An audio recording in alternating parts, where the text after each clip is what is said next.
ఓం శ్రీ మహాగణాధిపతయ నమ. ఓం శ్రీ మహాసరస్వత్యై నమ. శ్రీపాదవల్లభ నృసింహ సరస్వతి శ్రీ గురుదేవ దత్తాత్రేయాయ నమ.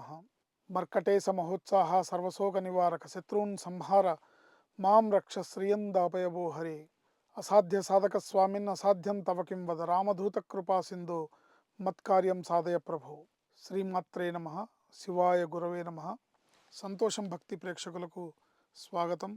శుభోదయం. ఈరోజు పంచాంగం, నేటి పంచాంగం అనగా నవంబర్ 30వ తేదీ 2024 సంవత్సరం శనివారం, కార్తీక మాస కృష్ణ చతుర్దశి మరియు అమావాస్య.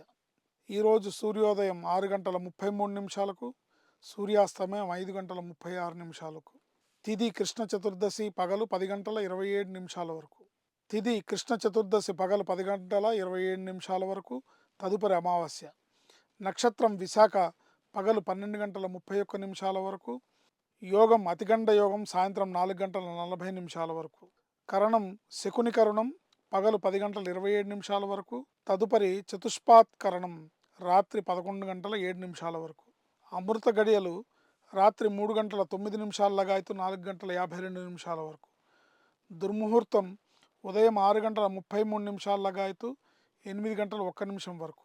వర్జం సాయంత్రం 4 గంటల 49 నిమిషాల లగాయతు 6 గంటల 33 నిమిషాల వరకు. ఈరోజు విశేషం ఏంటంటే, పరమేశ్వరుడికి చేసే అభిషేకం చాలా విశేషమైంది. కార్తీక మాసంలో చివరి రోజు అంటే ఇవాళ ఉంది, రేపు కూడా ఉంది. సాయంత్రం అయితే ప్రదోషంలో అభిషేకం అమావాస్య గడియల్లో ఉంటాయి. ప్రదోషకాల అర్చన చేసుకోవచ్చు. అట్లాగే ముఖ్యంగా ఈరోజు చూస్తే కనుక శ్రాద్ధ తిథి అమావాస్య అవ్వటం వల్ల ఈరోజు విశేషం దర్శశ్రాద్ధం. దర్శశ్రాద్ధం అంటే ఏంటంటే, కొంతమంది చాలామంది పితృదేవతలను విస్మరించి వాళ్ళ కార్యక్రమాల్లో బిజీగా ఉండి పితృదేవతలకి అలక్ష్యం చేసి దాని తాలూకా జాతకరీత్యా ఏర్పడే పరిస్థితులను అనుభవిస్తూ ఎవరో పెద్దలు చెప్పడం వల్ల మీ ఇంట్లో పితృదేవతలను మర్చిపోయారాయా, అందుకని మీకు ఇన్ని ఇబ్బందులు కలుగుతున్నాయి, మీరు చేయాలంటే అలాంటి వాళ్ళందరికీ కూడా ఈరోజు శ్రాద్ధం చేసుకునే అవకాశం ఉంటుంది. అంతేకాకుండా కార్తీక మాస అమావాస్య రోజు గతించిన పెద్దలందరికీ కూడా ఈరోజు శ్రాద్ధకర్మ నిర్వర్తించాలి.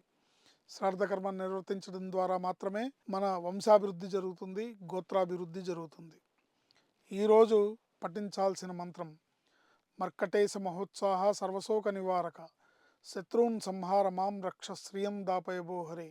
త్వమస్మిన్ కార్యనిర్యోగే ప్రమాణం హరిసత్తమ హనుమన్యత్నమాస్తాయ దుఃఖక్షయకరో భవ. ఓం నమో హనుమతే నమః. ఓం నమో హనుమతే నమః.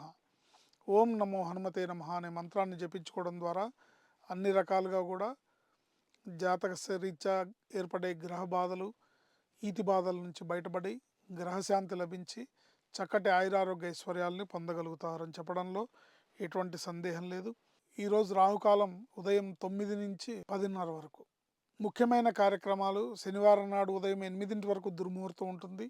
ఈరోజు శనివారం అవటం వల్ల ముఖ్యమైన కార్యక్రమాలన్నీ కూడా ఈ వర్జ సమయంలో కానీ, దుర్ముహూర్తం సమయంలో కానీ, రాహుకాలం సమయంలో కానీ చేయకుండా ఉండటం మనకి సత్ఫలితాలను ఇస్తుంది. మంచి సమయం చూసుకొని చేయాలి. శ్రీమాత్రే నమః. శుభం లాభం జయం.